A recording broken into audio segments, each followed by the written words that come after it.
ভালো পারফর্ম করব and maybe ইনশাল্লাহ will be champion next time.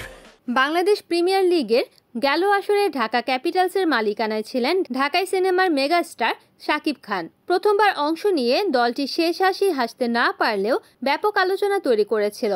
বিশেষ করে গ্যালারিতে সাকিবের উপস্থিতি ক্রিকেট ও সিনেমা প্রেমীদের মেলবন্ধন তৈরি করেছিল। প্রথমবার বিপিএল এ দলের মালিকানা নিয়ে নতুন অভিজ্ঞতা অর্জনের পর সাকিব খান প্রতিশ্রুতি দিয়েছিলেন আগামীতে তার টিম আরও শক্তিশালী, আগ্রাসী এবং জয়ের জন্য আরও প্রস্তুত দেখতে পাবেন।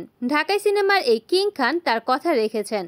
আগামী 19 ডিসেম্বর থেকে বিপিএল এর 12তম আসর শুরু হতে যাচ্ছে। এরই মধ্যে দলের মালিকানা ঘোষণা করেছে বিসিবি। টিম ঢাকার অংশ নেওয়ার কথা শোনা গেলেও দলের মালিকানায় সাকিব খান থাকবেন কিনা তা নিয়ে সন্দিহান ছিল। তবে সব ধোঁয়াশা কাটিয়ে জানা গেল এবারও হট ফেভারিট লিস্টে থাকা ঢাকা ক্যাপিটালসের মালিকানায় থাকছেন সাকিব খান এবং তাদের কোম্পানি চ্যাম্পিয়ন স্পোর্টস।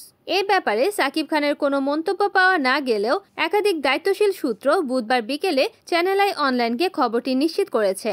পাশাপাশি বিসিবি সূত্র থেকে জানা যায় আগামী 5 বছরের জন্য ঢাকা ক্যাপিটালসের মালিকানায় থাকছেন সাকিব খান। গেল আসরে অংশ নিয়েছিল 7টি দল, এবার দল কমে অংশ নিচ্ছে 5টি।